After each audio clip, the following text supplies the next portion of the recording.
Hi, Marietta. So I'm back with Pia, Orphan Chapter 21 continuing. Pia put gently hands on little Leo every day, touching his head and chest, trying to figure out what was wrong with him, or if he was getting any worse. Strangely, she also felt the same thing, shakiness and a slight weakness in her legs. Other than that, he smiled and cool and looked to be completely normal. After a while, she convinced herself that Mrs. Hudson was right.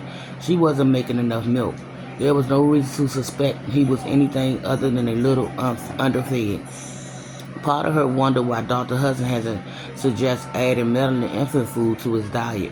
But maybe, like Muddy, he and his wife believed nursing was best. If she ever felt brave enough, she would ask if that was the case. In the meantime, instead of worrying about something she had no control over, she decided to concentrate on taking care of the Hudson children as best as she could. Similar to her time at St. Vincent's, her days were filled with the everyday routine of taking care of children, dressing and washing, feeding and playing, wiping up spills and changing diapers, minus the church services, the cold rooms and hard bed, and more importantly, the fear of punishment.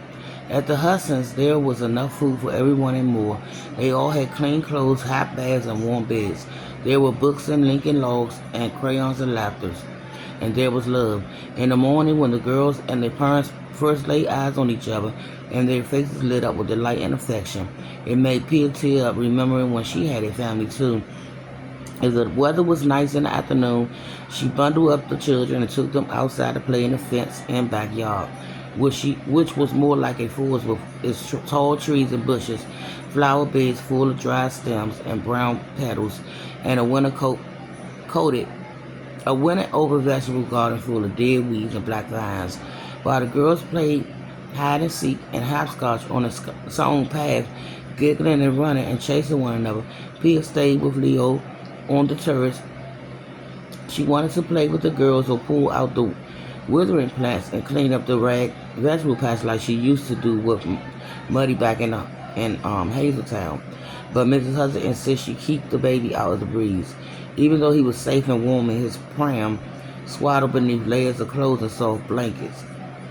And no matter how warm it was, Mrs. Hudson called them inside after an hour for fear they'd catch cold and compromise their ability to fight off the flu.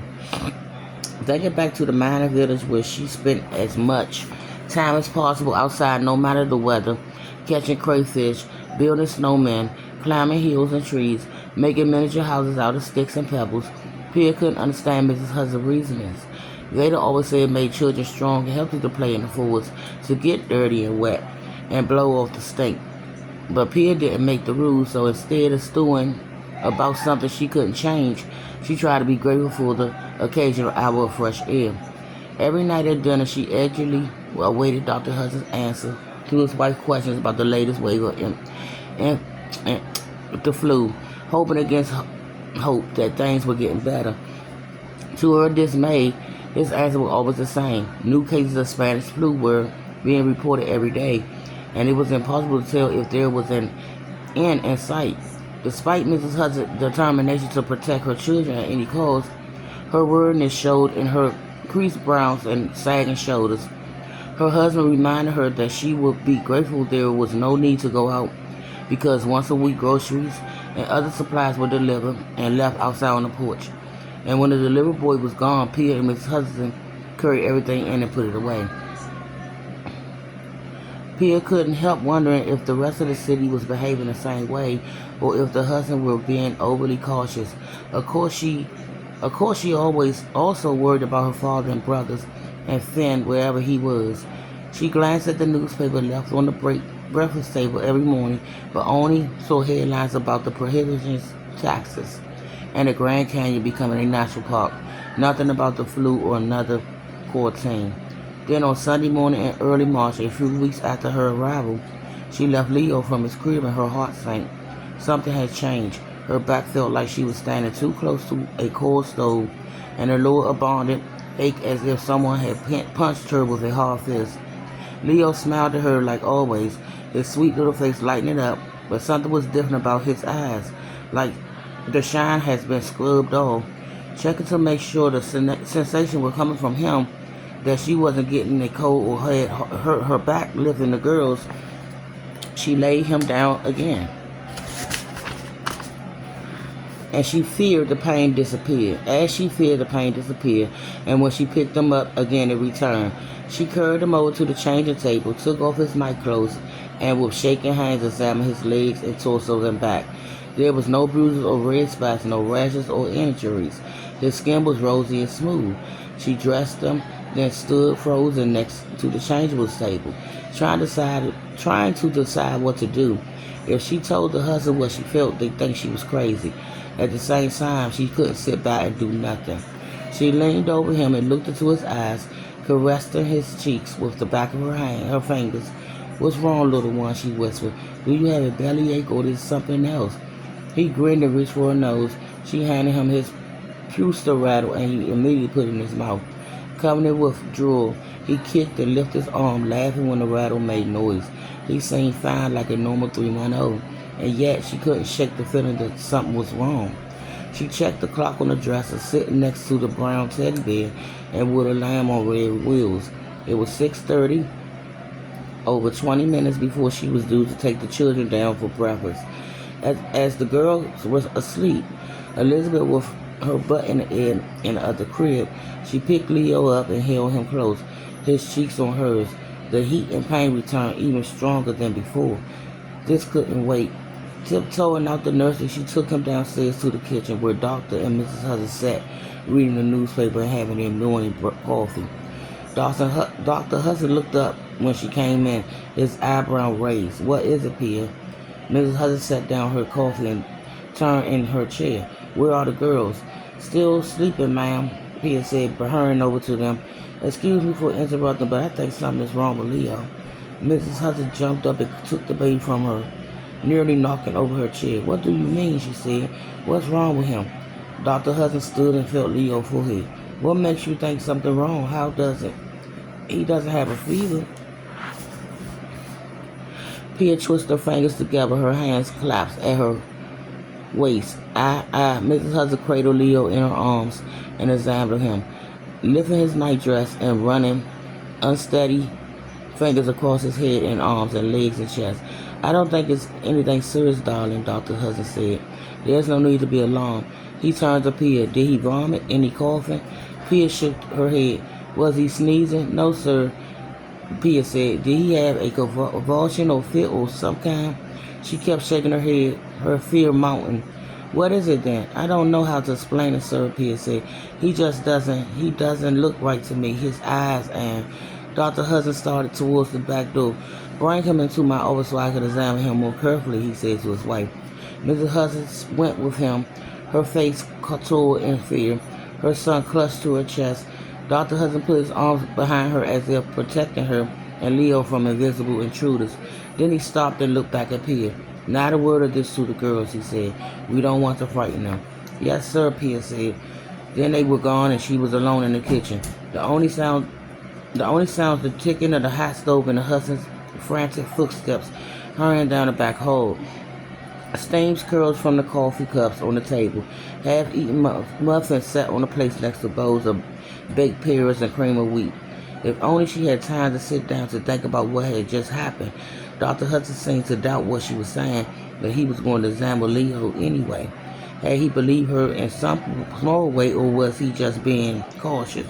More than anything, she wanted Leo to be all right. But if Dr. Hudson didn't find anything wrong, he might think she was trying to start trouble or worse.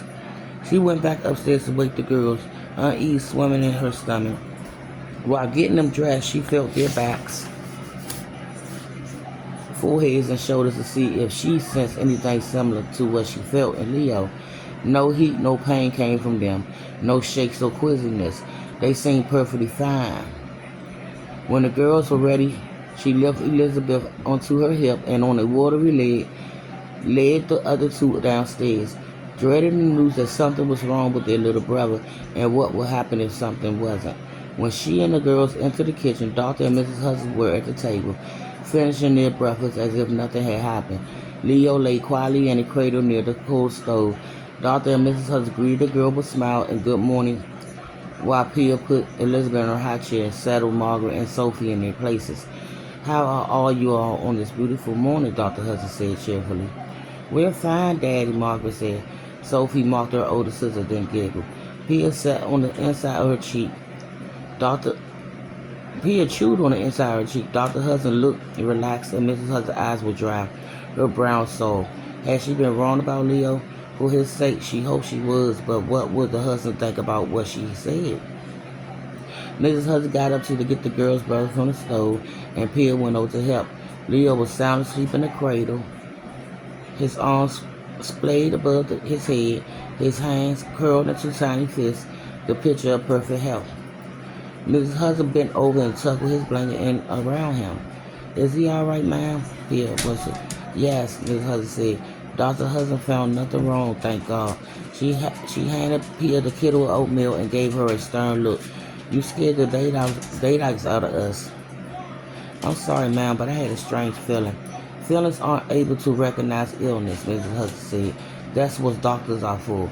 Why, if I took every one of my feelings for cash money, they'd lock me up in the loony bin." Pia dropped her eyes to the floor. "It's all right," Mrs. Hudson said quietly.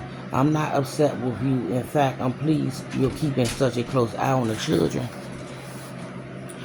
Just do me a favor. Next time you're worried about one of them, please let us know with a little less drama." "Yes, ma'am," Pia said. That night, Pia ran out of her bedroom and followed Mrs. Hudson's screams, her legs heavy as stone as she raced towards the nursery with her lantern. Dr. Hudson appeared in his bathrobe at the top of the stairs, his eyes wide with fear, his hair wild. He flew down the hall into Leo's and Elizabeth's room, ignoring the slippers that fell from his feet. Pia followed, fear quizzing her heart against her ribs.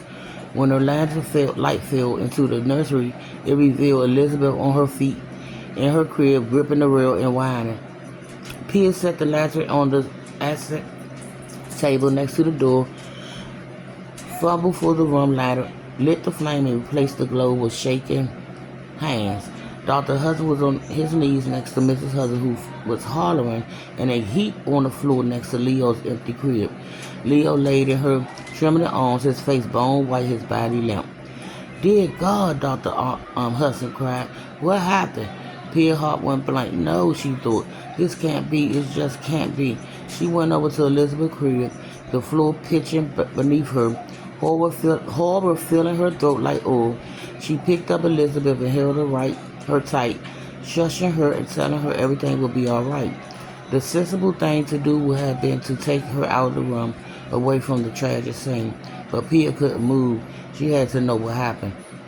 Mrs. Hudson gaped up at her husband, her eyes red as blood in her ashen face. "I came up to check on him," she whined, and anxious sobs swallowed her words. Dr. Hudson lifted his son from her grasp, listening for a heartbeat, then crushed him to his chest, his shoulders convulsing with gulping moans. Mrs. Hudson sat up, and together they cradled Leo in their arms, their heads bowed together, caressing the pale cheeks of their lost child. Pia wanted to run out the room, out of the front door and down the street, never to look back. She couldn't bear another second of the overwhelming agony that filled the room like a living, breathing thing. But she couldn't leave either, for 100 reasons. And I'll be back with the continuation of Pia.